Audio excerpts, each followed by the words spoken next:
Ciao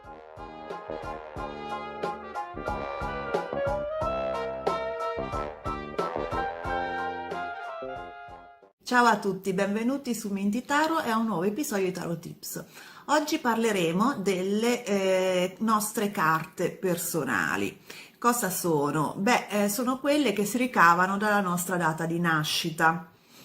Ci sono vari metodi per interpretarle, per calcolarle. Io mi rifaccio a quello che considero il più efficace, che è stato elaborato da Mary Greer, che è una studiosa di tarocchi eh,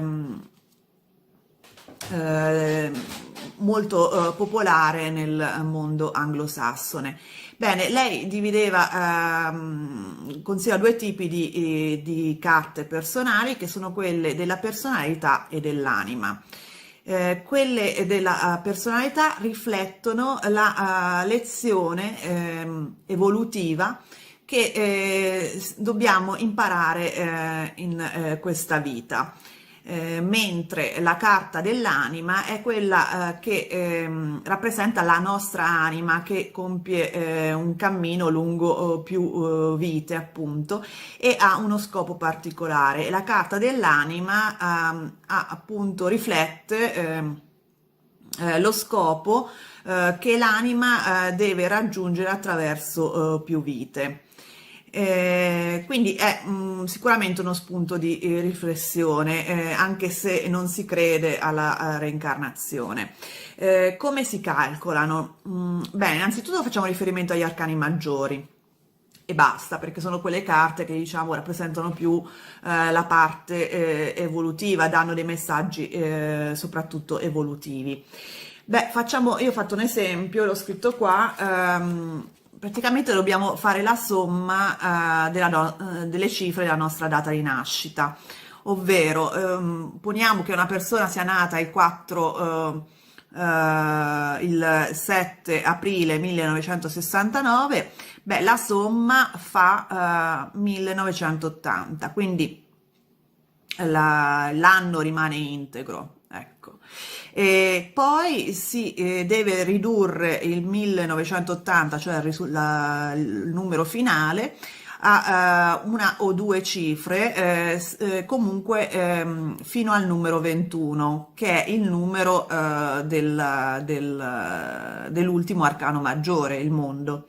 In questo caso quindi faremo 1 più 9 più 8 più 0, che sono le singole cifre che compongono il numero 1980, e il risultato è 18. Beh, questo primo numero che rappresenta l'arcano maggiore della luna è la carta della personalità.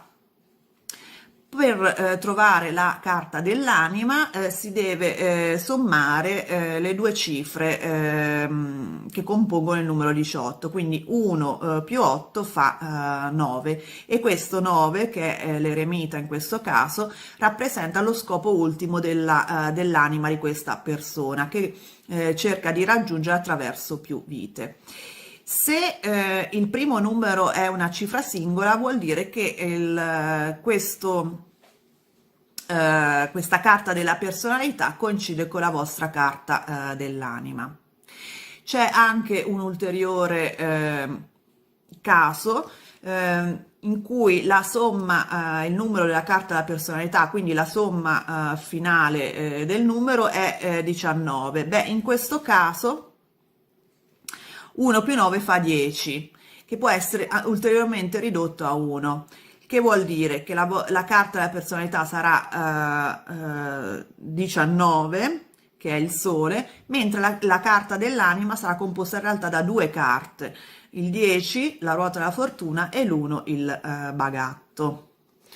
Quindi come si interpretano? Beh, dovrete appunto focalizzarvi sulla carta e cercare di capire un attimo il messaggio che vi comunica.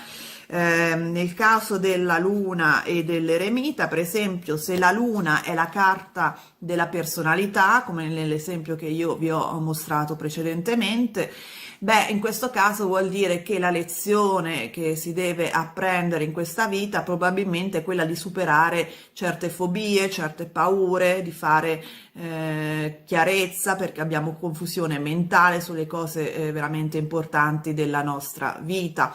Vuol dire magari anche che dobbiamo più essere in contatto con la nostra intuizione perché la luna è una carta molto legata al concetto di intuito e sesto senso. Quindi dipende da caso a caso, dovete cercare di collegare il significato della carta e la sua, il suo disegno alla vostra vita, il vostro caso singolo. Poi nell'esempio appunto che ho fatto io, la carta dell'anima è l'eremita. Beh, è una carta che sicuramente indica una ricerca di valore, una ricerca di conoscenza, di fare chiarezza, di trovare il significato ultimo di quello che stiamo facendo. Quindi è un'anima molto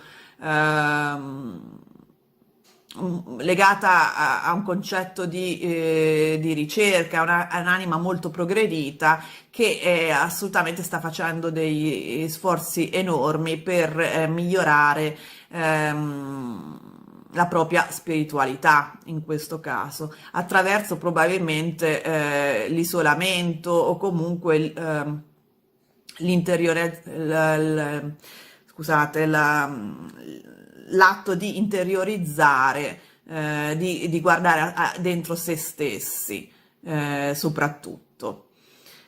Beh, sono insomma messaggi importanti che anche qui dovete trovare dei riscontri rispetto al vostro caso specifico.